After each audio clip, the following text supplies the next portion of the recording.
I mean, is Cooper Rush worth 2.5 points? I would hope Quinn Ewers put up a decent stat line against Arizona State. If he didn't, we have a real problem. You can say the same thing about Creighton. Okay, they had the one good game against Kansas at home. When Toast talks about the kicking market, it's like some earth is flat shit. Andy, true or false, this is going to be a dog walking. Dog walking. This is my dog walking of the day. I think it's going to be very ugly. Dog walking. I think this is going to be ugly. Hey, get the sauce. Hey, what's up, everybody? Happy Tuesday morning to you all, or Monday night if you're hanging out right now. I'll get the score of the NFL game up on the screen. NBA is officially back. For those of you that are new to the channel, I don't get into basketball until December, so I'll just be gathering data. I don't have time with college football on, so Scott's going to go through it.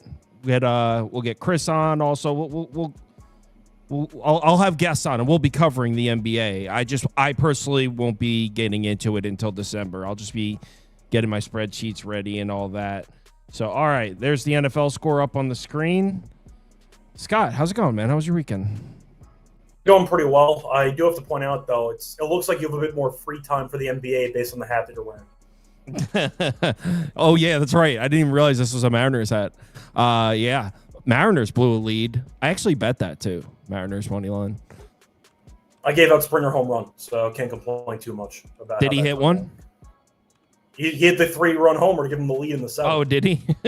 I haven't been watching much baseball. I had it on the small TV. I was tracking the score. I saw the Mariners were up and then blew it. Yeah, Springer to 3-run homer to give him the lead. All right. So it's opening day. We got 2 basketball games. Why don't you give us a rundown on, for those of us that haven't been keeping up with the offseason, what's different with these 2 teams? We're starting with Houston, Oklahoma City. All right, so starting off with OKC, they won the title last year, obviously. What's different? Absolutely nothing. Same exact team as last year, except the bright side is that they're actually healthy to start the season.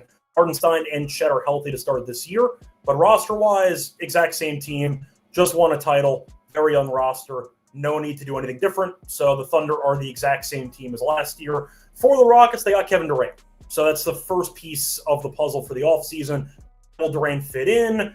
Is he going to stay healthy? Couple of moves they made, though. They ended up losing the lead to injury for the season. He actually tore his ACL, so he's done. Point is, though, they ended up getting Clint Capella as backup center. They announced their lineup, which is very, I'd say, interesting. But the Rockets last year in that playoff series against Golden State showed that they have a ton of size, and it's how they want to play. So they're going to be playing goalie ball. Their projected lineup for the opener is Amen Thompson, point guard, Kevin Durant at shooting guard. Yes, you heard that right. Kevin Durant at shooting guard for this team. Jabari Smith Jr.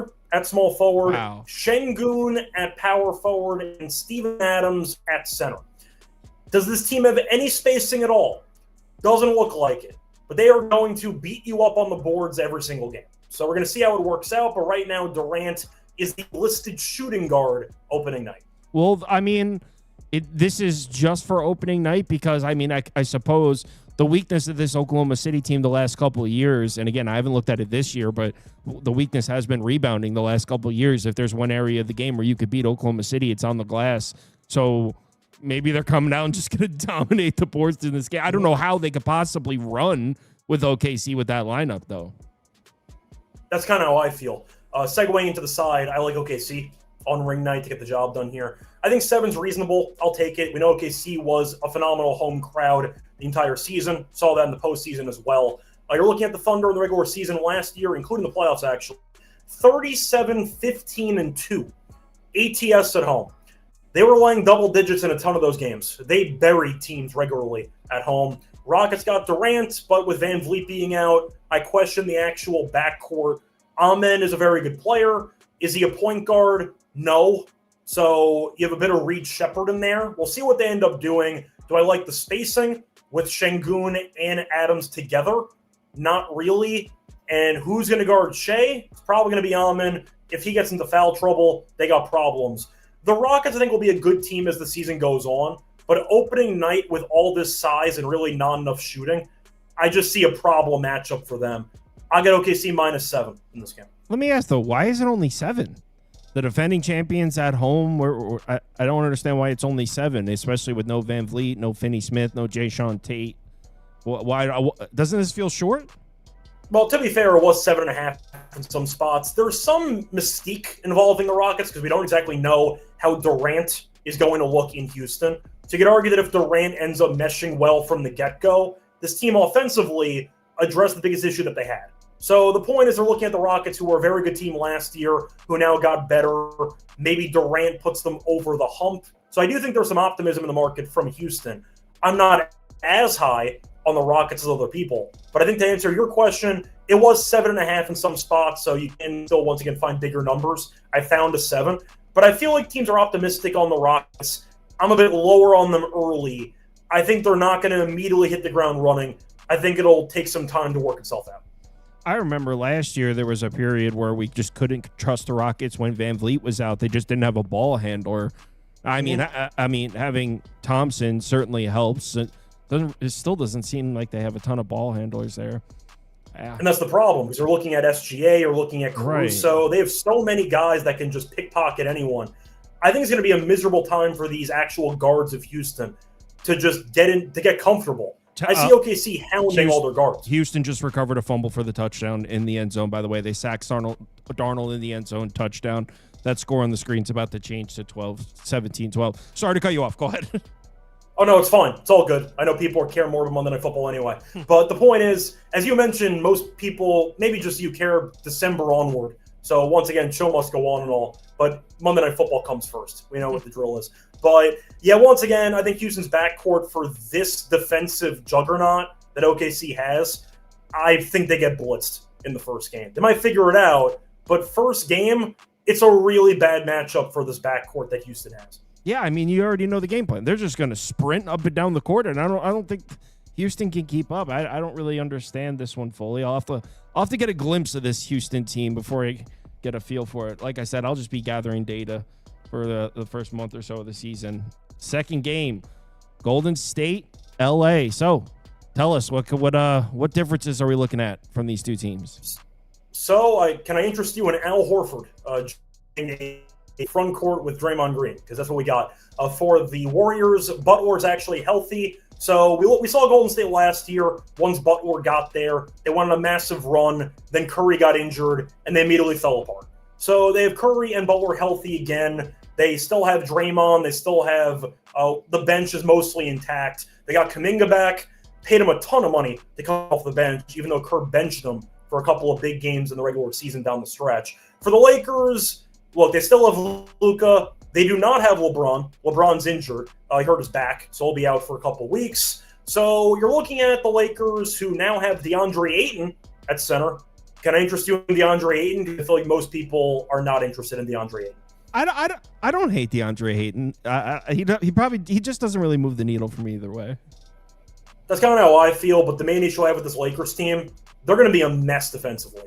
You're trying to think of Let me. I need to make a point right now. What you just said. Okay. They're going to be a mess defensively, and the reason I interjected there is because there was a point last season, and I know exactly you're going to know exactly what I'm talking about. They made the trade for Luka Doncic, right? Anthony Davis left, and everyone, I'm sure you were reacting the same way as I was, and everyone was like, "How's this team going to play defense?" Because Anthony Davis is gone. Who's playing defense? And they were actually playing some decent defense. So I don't know. They played some defense, even though it didn't make sense on paper last year. I will say that.